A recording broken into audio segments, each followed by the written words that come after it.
ate all my sushi-grade ahi tuna. That was for me and the babes. How's the wasabi, Ryan?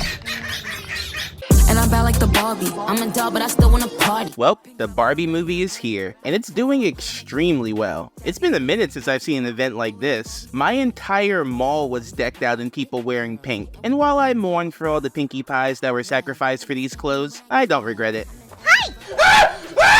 I went to see it myself, and I loved it. Ken was so funny and cool. I loved every moment he was on screen. He was a delight. Barbie was cool too, I guess. And since I'm still feeling the Kenergy, I thought it'd be fun to look at some other Barbie stuff. Besides the new movie, Barbie has had almost as many animated movies as she's had jobs, which as of 2023 is over 200. That's nuts. I've only had 3 and I was ready to go to the motherland. This Barbie wants to abolish the ruling class. But we're not here to talk about those movies, even though some of them are pretty good. Congratulations, Barbie.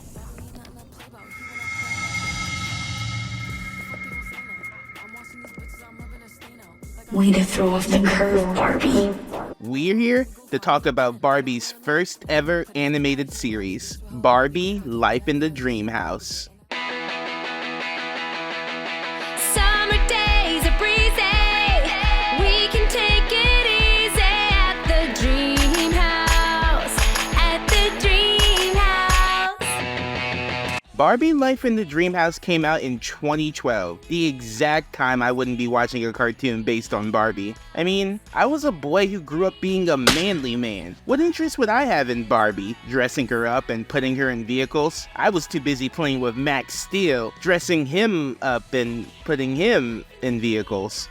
Wait, anyway, back to the show. Life in the Dreamhouse always fascinated me, but I couldn't fathom how some random CGI cartoon based on a girl toy could be so universally praised. Then again, it's happened before, so who am I to judge? But seeing how Barbie Fever is still gripping the nation, I thought it'd be fun to check out one of the franchise's most beloved spin-offs. So, is it worth the hype? Barbie! Answer the question! I'm your host and #1 Ken stan, D'Angelo Edwards, and today I'm taking my hat off to Barbie Life in the Dreamhouse. Life in the dream house. Genius.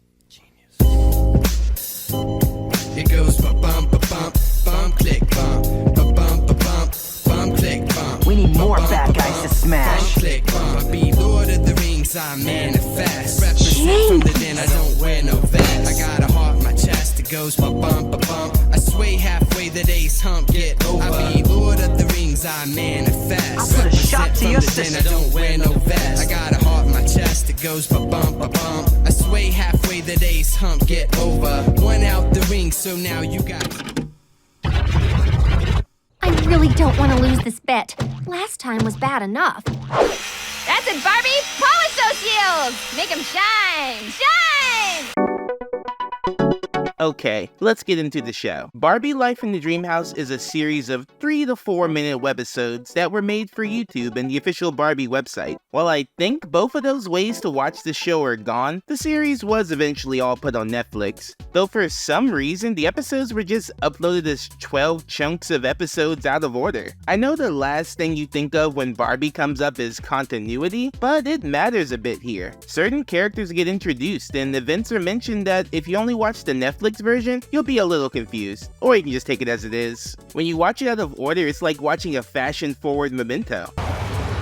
What the fuck?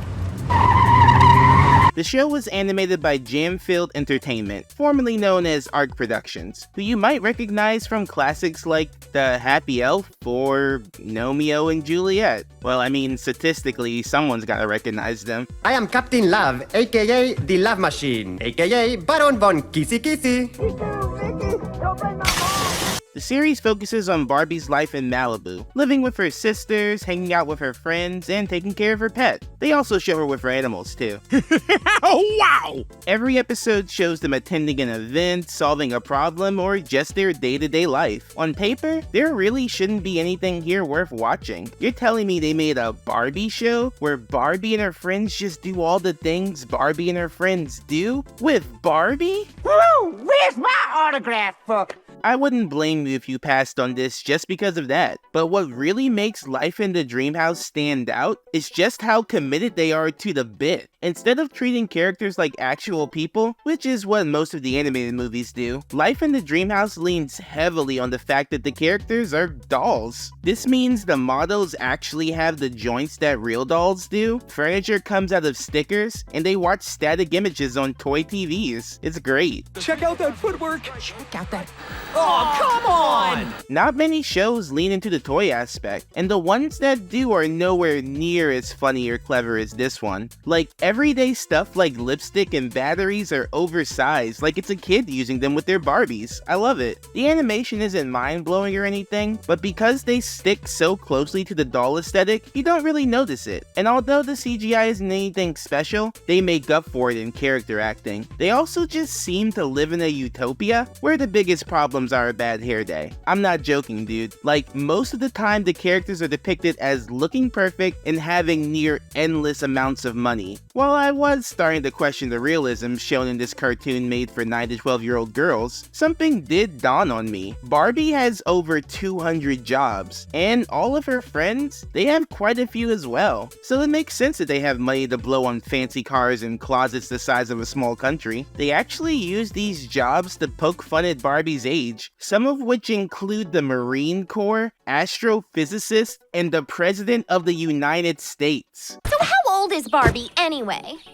Good question. I know she was a doctor, and you gotta go to school for at least 11 years for that, which would make her... No way! She also worked at McDonald's for a time. You know, gotta keep her humble. Forget the time it would take to just go to these jobs. The training and experience needed for all of them would total over a century. How old is Barbie? Well, she ran for president. And you gotta be at least 35. So that means she's... Wait, let me see. +4, carry the 2. Whoever said plastic don't crack was right. Good thing, too. Otherwise, they would have all went to that big dream house in the sky ages ago. Which I guess is a thing that can happen, because they bring up death several times. But what about Closet? Is he in there? Closet? He's the one who caused all this. He almost killed you. The show also has a really fun reality TV style to it. Characters go to confessionals all the time, just to give their perspective on the situation, or just to do something silly. Is Barbie not the coolest person ever? She's fun, generous, and exactly my size. I always love stuff like this. I didn't really watch much reality TV, besides Blind Date on super late nights, but I loved stuff like Total Drama Island, and not just because I was attracted to every girl in the show. Barbie Life in the Dreamhouse never took it that far though, mostly sticking to the confessionals. No challenges or judges or anything, but it was a fun style that kept the jokes flowing. Raquel, they're daisies. These poison daisies! Guess you can take the girl out of Malibu, but you can't take Malibu out of the girl. Next time, I leave the girl in Malibu.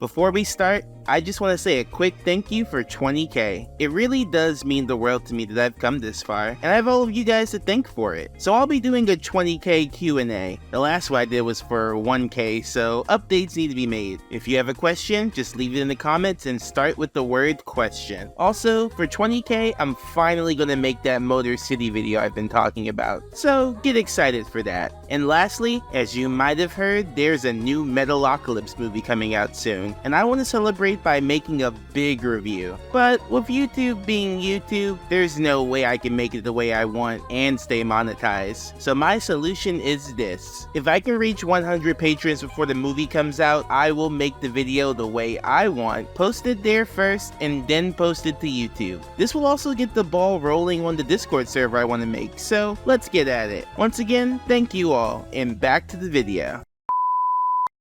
Just this once, I'm gonna be the star. It's Raquel's turn to shine! Oh! The gimmicks aren't the only thing this show had going for it. Both the characters and the writings are great. I mean it. There wasn't a single character I didn't like, and by the time I was wrapping up, I had a hard time picking a favorite. Like, take Barbie for instance. With her being the main character, and also Barbie, you'd think she'd be boring. But no, she's a blast. We're going to do this video, and we're going to do it right. How does she do that thing with the spotlight? She's Barbie? I love that no matter what, she's basically unflinchable. Unless there's a glitter shortage, then she gets a bit crazy. I need it for my Hollywood premiere tonight. I can't let my fans see me without glitter. I love how it looks, how it feels. Chelsea? Glitter? Even on those rare moments when she doesn't look the best, she's always ready to hit the town, even though the town isn't always ready to take a hit. She's played by Kate Higgins, who is best known as the voice of Sakura from the Naruto anime. And manga! She does a great job making her likable. Like, when Barbie told me I could sparkle too, I felt that. But Barbie is nothing without her accessories. I mean friends. Like take Ken for instance, her longtime boyfriend. In this world, he's shown to be an inventor. He makes a ton of different gadgets, mostly to help Barbie, including her talking closet that has a tendency to turn evil from time to time. Barbie, where do you think you are going? We're going on our picnic. In that swimsuit? In autumn? I don't think so. He's super goofy and wears his emotions on his sleeve. Just like in the movie, whenever Ken was on screen, I was cracking up. Besides, can she do this? Cocaine! I love how devoted he is to Barbie. He even has a Barbie sense that lets him know if Barbie is in trouble, no matter how small.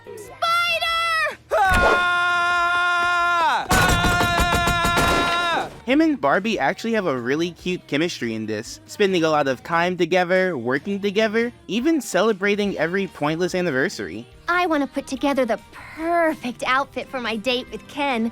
It's our 43rd anniversary. 43rd anniversary of the first time we held hands. Can't find a greeting card for that. How old are you? Well, today I'm officially...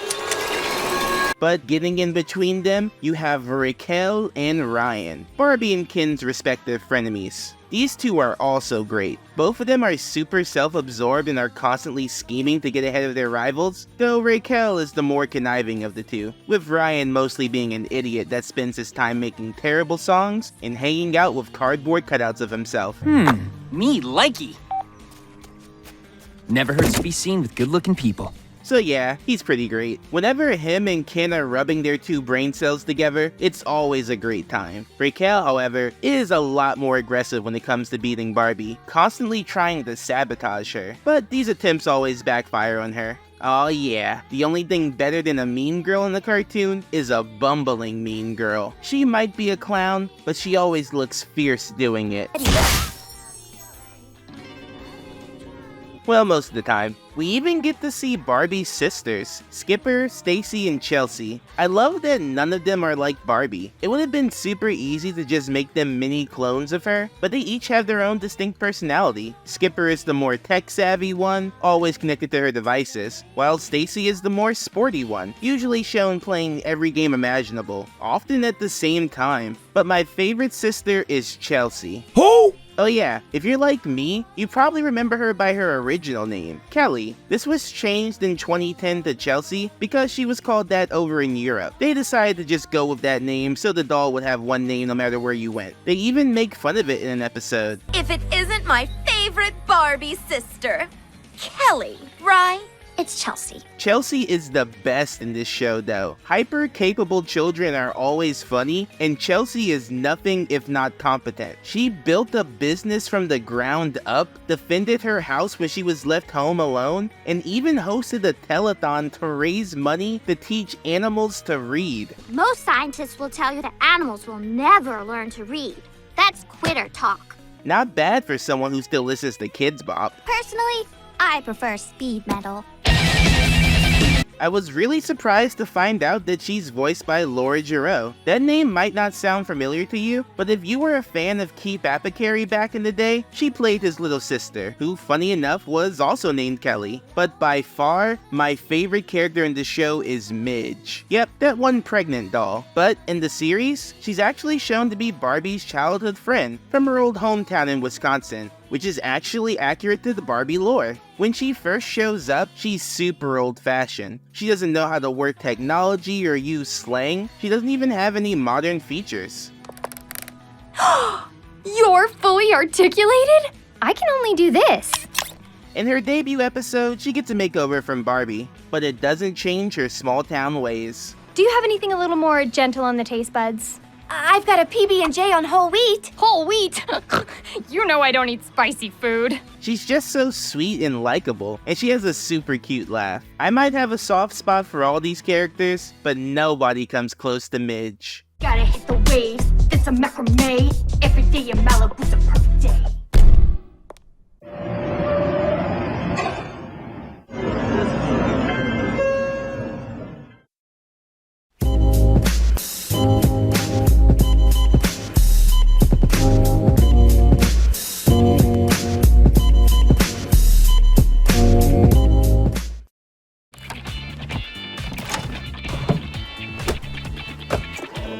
Warning, objects in the mirror may be handsomer than they appear.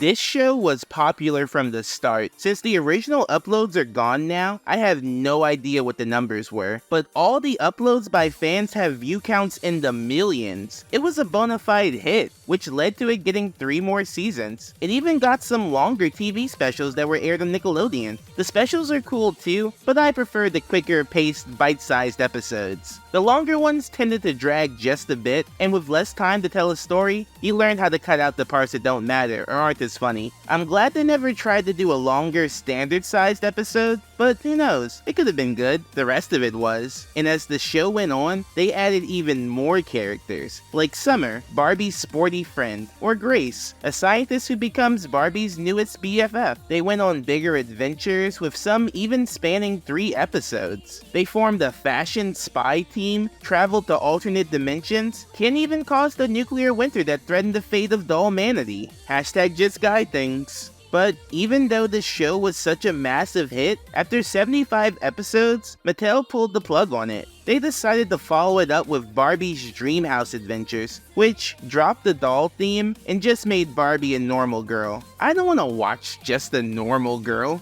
Why take everything that made this show fun and interesting and just toss it into the toilet? Nice to know that Barbie added another job to her list: sellout. While there hasn't been any news on why, a lot of people think it's because they wanted to move Barbie away from her perfect personality and careless shopping-filled life. Barbie has always been accused of promoting harmful stereotypes for girls and carelessly praising capitalism, and while my anarchist heart does see that, Barbie was never just about those things. Barbie is a special thing where girls, and me, can just have fun forgetting about life's problems and just be who we want to be. And with all the different characters, there was someone for everyone to relate to. Whether you were into sports or computers, animals or fashion, life in the Dreamhouse had a great character for you to latch onto. And I think that's really special. And regardless if it fit with Mattel's plans for the brand, I think it should have stayed around a bit longer. Because this show was funny, it had heart, and it had a great love for everything Barbie. Heck, everything Mattel. I saw that little He-Man cameo you slipped in. They knew the dudes were watching. So, if you enjoyed the new Barbie movie, I think there is a lot for you here. Endlessly entertaining and short enough to watch in a few days. The characters in this show might be plastic, but it definitely turned out fantastic. Ha, I knew I could work that in somewhere.